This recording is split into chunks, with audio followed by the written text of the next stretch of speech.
What is up, guys? DJ Eastwood here, run it back. Home of the most brutally honest Philly sports takes on YouTube. Some people don't like it, but it's because some people don't like the truth. Hit the subscribe button, hit the like button, help me rank up on YouTube, all that fun stuff. Hit the notification bell so anytime I go live or post a video, you know it's happening. It dings your phone like an annoying girlfriend. Let's get into this.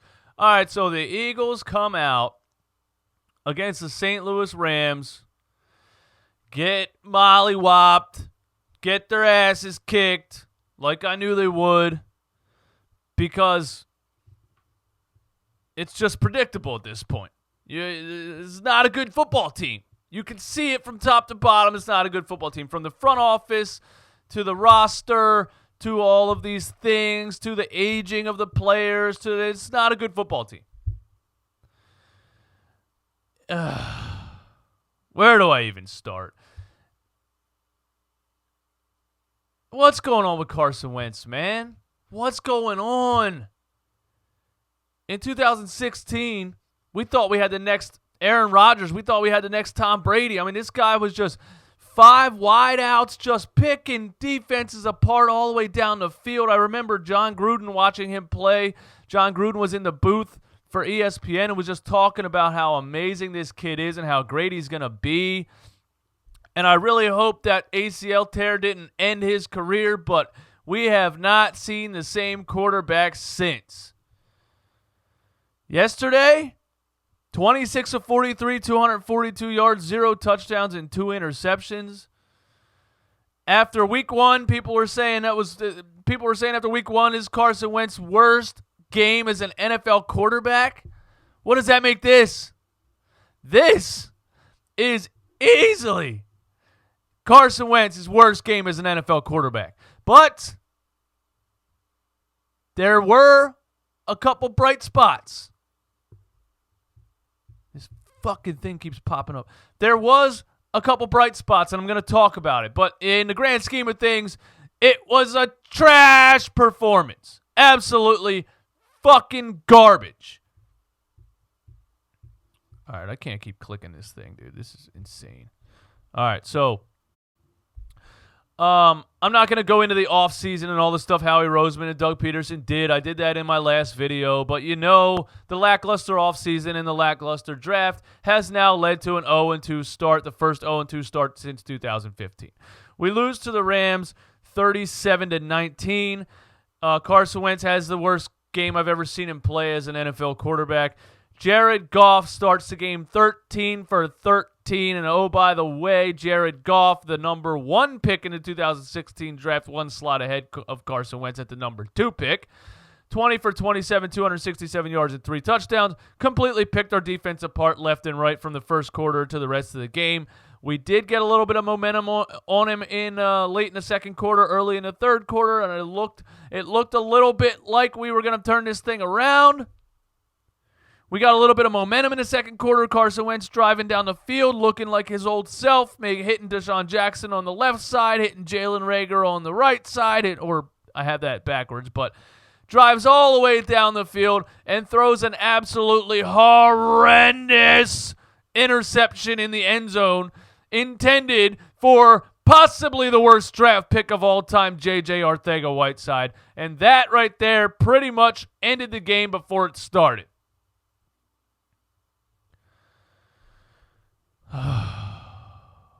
Doug Pederson versus Sean McVay. A coach who I think is not even qualified to be an NFL head coach, has no creativity, is insanely predictable, is maybe just not smart enough of a guy to come up with any creative game plan to beat somebody. I'm so off the Doug Pederson bandwagon at this point. It is absurd. 2 offensive coaches left since the 2017 Super Bowl, and nothing's been the same since, and Doug Pederson's getting exposed. Doug Pederson, Howie Roseman chose to not hire an offensive coordinator because they're arrogant, pompous idiots.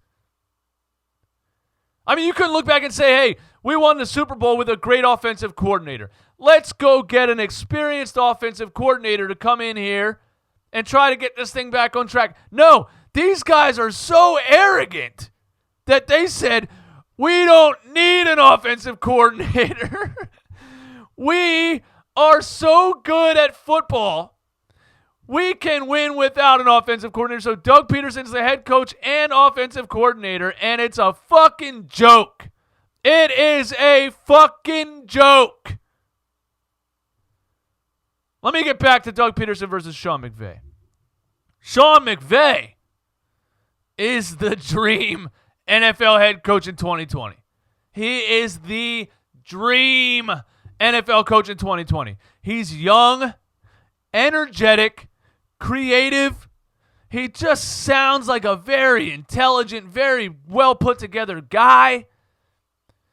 And you can see it in his game plan from the beginning of the game to the end of the game. Every single play leads up to the next play. Every single play he runs is for a reason. Last year, the St. Louis Rams led the league in wide receiver carries out of the backfield. End arounds, wide receiver screens, double end arounds, double fake end arounds. So much creativity. And I'm jealous watching it. Because our side of the ball, what is it? What is it? 3-step drop, pass to a tight end over the middle. 3-step drop, pass to a tight end over the middle. 3-step drop, pass to a tight end over the middle. Miles Sanders up the middle. Miles Sanders outside the tackle. Miles Sanders up the middle. 3-step drop, pass to a tight end over the middle. 3-step drop, pass to... It's the same thing all the time. It's not hard for NFL defenses to stop it. It's really not. So the Eagles start 0-2, and yeah, I hate the Jalen Hurts pick in the draft, the Howie Roseman second-round backup quarterback. One of the worst things I've ever seen a general manager do in an NFL draft. But we're 0-2. Carson Wentz didn't play good week 1, played even worse week 2. If we lose to the Cincinnati Bengals next week, and don't sleep on him either, by the way. If you watch Joe Burrow at all, then you should be as scared of this game as you were Jared Goff. Joe Burrow can get it done, can outright get it done if you've been watching him play at all. So we better not sleep on these guys. If they start the season 0-3, 0-4, put Jalen Hurts on the field. I don't care. I was screaming in the offseason how bad of a pick it was. I was screaming after just last week how bad of a pick it was. But if we start the season 0-4, I didn't think I'd be saying this. I did not think I'd be sitting up here saying this. I'm the biggest Carson Wentz advocate that I personally know.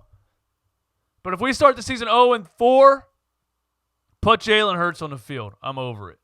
And it's not all Carson Wentz's fault. It's I'm not making excuses for him, by the way, either. But it's clearly, all the things around him are not working. And on top of that, he's not working. Now, last year, all the things around him fell apart, and he drug a bunch of Turkey Hill third shift, employees to the playoffs. But it ain't looking like this anymore. It's not looking like this anymore. And listen, some people say this season's a wash. There was no real offseason. There was no real training camp, and there was no preseason. So maybe these first 2 games are just rust. Maybe these first 2 games are just total rust. No preseason. Players are getting hurt left and right. The San Francisco 49ers have like 11 guys on IR. I mean, Saquon Barkley may have tore his ACL yesterday. You're getting pulled hamstrings and pulled quads left and right out here. These are NFL football players that are not in NFL shape because they didn't have a legitimate offseason, and now the season started and everybody's getting injured. So maybe this season in general is just a big fucking joke. And maybe these first 2 games are just rust. But I didn't see any rust from the St. Louis Rams. I didn't see any rust from Jared Goff. Now the Rams start the season 2-0. Sean McVay looks like he's on top of his game. They're clicking, firing on all cylinders. The St. Louis Rams might go back to the Super Bowl, to be quite honest with you. And the Philadelphia Eagles look like they didn't do shit for an entire year and just rolled out of bed to play a game on Sunday. What's next?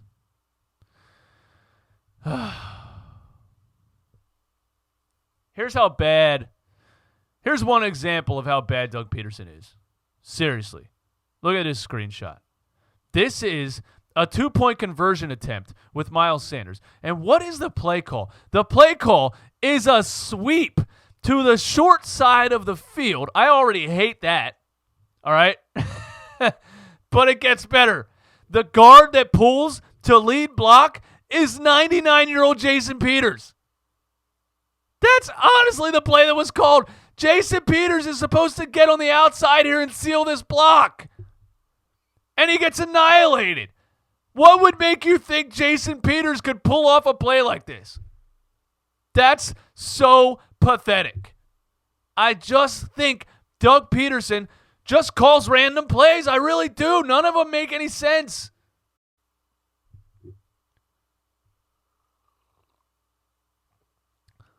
J.J. Arcega-Whiteside is trash.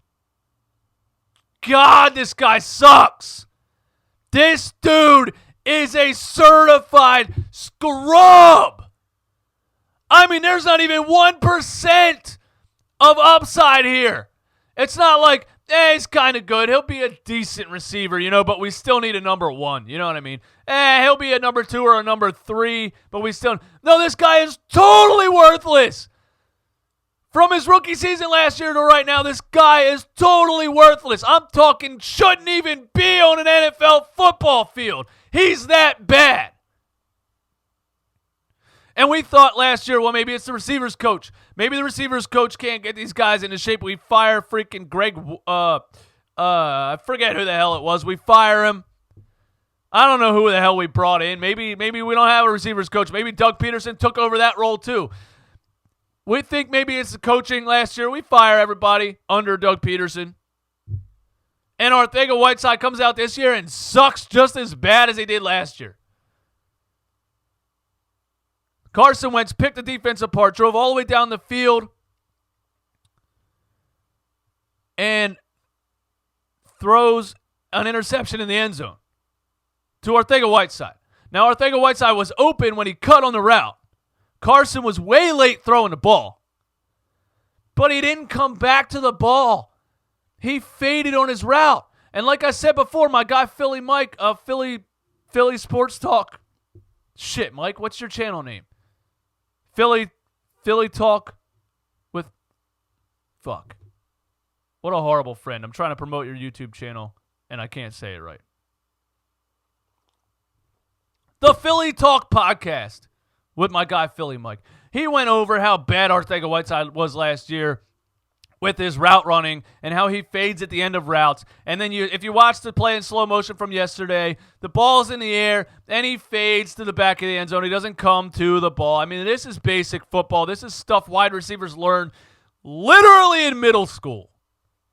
Arcega-Whiteside is bad.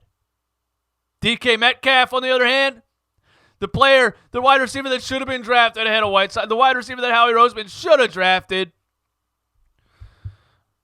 has a good game yesterday. And look, man, DK Metcalf has one fewer catch and one more touchdown this season already in 2 games. In 2 games than J.J. Arcega-Whiteside has in his career so far. That is just pathetic. Pathetic. We got Miles Sanders back. That was nice to watch, honestly. Aside from the opening fumble, which changed the game, which was not, which was just the worst way to start a game. Miles Sanders gets his season debut, and I don't remember if it was his first carry or not, but he fumbled the ball and turned it over, and that was bad. But watching Miles Sanders in this game, the whole game, it was exciting. It was nice to have that guy that you want to watch, that guy that can come out of the backfield, is running up the middle, is running around the tackles, is catching screens, is catching flats out of the backfield, is just getting yards. He finished the game with 20 carries, 98 rushing yards, and a touchdown. I didn't look at his receptions, but I love Miles Sanders. Miles Sanders is the real deal. He's a number 1 running back. We know that. But it wasn't enough. It clearly wasn't enough. But Doug Pederson attempted to establish a run game. I was impressed with that. He attempted to establish a run game. Because last week, being up 17-0, he did not try to establish a run game. This week, we're down 21-3, and he's stuck with running the football. And I got to give him credit for that. I'm impressed that he didn't completely abandon the run. But he probably knows that Miles Sanders is pretty much the only offensive weapon you have at this point. So you got to use it. Jalen Reagor was a little bit more involved than last week. Last week he had one catch. I said he's got to have more than one catch. He has to. There was a creative play in the first quarter where Carson Wentz play action, half bootleg, hits Jalen Reagor on a little flat route and gets a first down out of it. And I'm saying to myself, why didn't we do this last? Why isn't there more plays like this for Jalen Reagor? This dude is fast. Get him involved in the game, please. And then they ran a screenplay for him, and then that was kind of it. You didn't see him again. We didn't go back to that. We didn't run either of those plays again because, like I said, Doug Pederson does not have a game plan. He's randomly picking plays. I don't even think he knows what plays worked and what plays didn't so he can go back to those plays. I really don't think. We say it all the time about him. He does things in the first half that are successful, and then towards the end of the game, we're like, where's this play from the first half? Where are these plays that were successful in the first? I don't think he even remembers they were successful. I don't think he can even go back and be like, all right, this play netted us 11 yards on a 3rd and 6. Let's run that play again. I don't think he does that. Seriously. Carson Wentz almost got Jalen Reagor killed over the middle, led him right into a free safety, got him freaking mollywopped in the face. The officials throw a flag for helmet to helmet, but Carson Wentz has to be better than that. You don't lead your receiver right into the free safety coming down on him. That's quarterbacking 101, dude. What happened to Carson Wentz, man? He used to read the whole field and know exactly what's going on, and now it just looks like he's backing up in the pocket and forcing it to his intended receiver. I don't feel like he's reading anything or hitting people on checkdowns or anything, man. Like, it's depressing. I want 2017 Carson Wentz back, man. Did the ACL tear ruin his career? Please tell me. Tell me in the comments. Did Carson Wentz ACL tear ruin his career? I need to know. Our defense was pathetic, lackluster, pathetic. Predictable. You got guys like Nathan Gary getting burned by tight ends. Tyler Higbee burned him in the first quarter. Tyler Higbee burned him again towards the end of the game. How do we still have Nathan Gary one-on-one on one of the best up-and-coming tight ends in the game? How? I had Tyler Higbee in fantasy in one league. He scored 38 points. Thank you, Tyler Higbee. But how the hell do you still have Nathan Gary on this guy one-on-one in the fourth quarter? There's no pressure on the quarterback. Brandon Graham, where you at? Fletcher Cox, where you at? Nothing. Jared Goff just backing up, doing whatever he wants the whole game. We had a chance. We were down by 5 with 12 minutes to go in the game. We stop them to 4th down. Jared Goff, QB sneak on 4th and 1, and they're inside their own 30-yard line. Successful. The 2017 defensive line, there's no way that would have been successful. That thing would have got eaten up in the backfield. 2020 defensive line, Jared Goff can just lean forward for a first down. It's not the same. And once they completed that, pretty much the game was over. And then the defense just quit. And Jared Goff scored two more touchdowns. But it's over, boys. It's over. The 2017 team is done. It's over. Let it go. The Fletcher Coxes, Brandon Grahams, Jason Peters, Zach Ertz, all these guys that got overpaid because of the Super Bowl. It's done. This is not a dominant defensive line anymore. It's done. It's done, man. We got to rebuild. I think we have to rebuild, seriously. I think we still rebuild around Carson Wentz. He's only 26 years old, and he still has the potential to be great. I'm not off the Wentz wagon like some of you guys. I'm saying if we start the season 0-4, throw Jalen Hurts in there. That's what I'm saying. But I'm not off the Wentz wagon because even in the second and third quarter, I saw him march down the field, picking the defense apart, and then he ended the drive with a horrible interception. He's not throwing the ball accurately. He's making bad mistakes.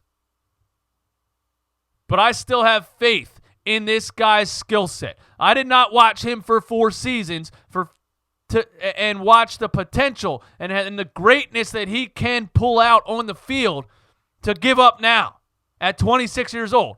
I'm not giving up on him at 26 years old. And he has a 5-year, $100 million contract, so I don't think that Philadelphia Eagles are giving up on him either. But things got to change.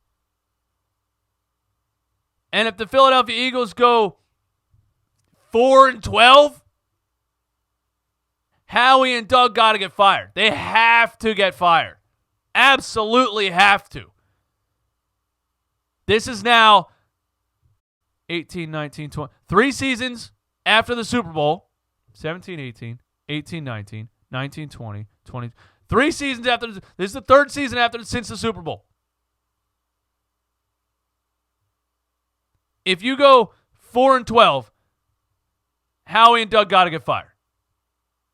That's what I'm on. That's what I'm on. I don't know what else to say, really. I'm going to be totally honest with you guys. I didn't want to do this because I'm so over it already. I didn't even expect this team. I didn't expect them to beat the Rams after seeing what they did against the Washington football team. I didn't expect them to beat the Rams. I actually picked against them. Here's a parlay that I played where I picked the Cowboys to beat the Atlanta Falcons, and they pulled off a ridiculous, miraculous comeback, which I hated and loved at the same time because I wanted the parlay to hit, but I hated it because I don't want the Cowboys to succeed. But when I take bets with my brain. I look at the teams and I say, who do I think is going to win this game? Who do I think is going to lose this game? And that's how I play it. So if some of you are going to be, you're a fake fan betting against your own team. I was right, wasn't I? What reason do I have to think they could have beat the Rams in this week after what they looked like against the Washington football team? But as you can see, I lost a 5-team parlay because the Jacksonville Jaguars couldn't pull off the comeback, and they lost 33-30. So I missed out on a possible $253 payout because the Jaguars lost by 3 points. But I got the Rams game right. I got the Cowboys game right. I got the Dolphins-Bills game right. I don't know what else to say, man. I didn't want to do this. I wanted to totally forget about it. That's the thing about these hard. When I expect greatness and bad things happen, then I'm really pissed off. Then I'm all types of extra. Then I just want to get up here fired up and scream and yell and say what I think. But when I expect them to lose, and I've already told myself this is not a good football team, and they come out and lose, I'm sitting back like, I don't even want to talk about it on YouTube. I want to move on because I'm over it.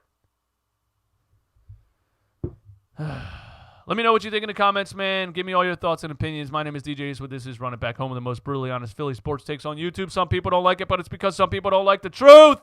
If you're still watching this video, you are a real subscriber. I want to let you know I've been badge grinding on NBA 2K21. If you play NBA 2K21 on Xbox Live, hit me up on Twitter at IamDJEastwood or on Instagram at IamDJEastwood. I'm going to start a, what the hell's it called? Not my team, but a Pro-Am. I'm going to start a 3-on-3 Pro-Am team, squad type of thing, run it back Pro-Am team. You know what I'm saying? So if you play 2K21 on Xbox, hit me up if you want to get on the run it back Pro-Am NBA 2K21 team. That's why I'm badge grinding right now. I got to go get all my Hall of Fame badges so my dude can sauce people on the court all season long. You guys have a great day, man. Peace.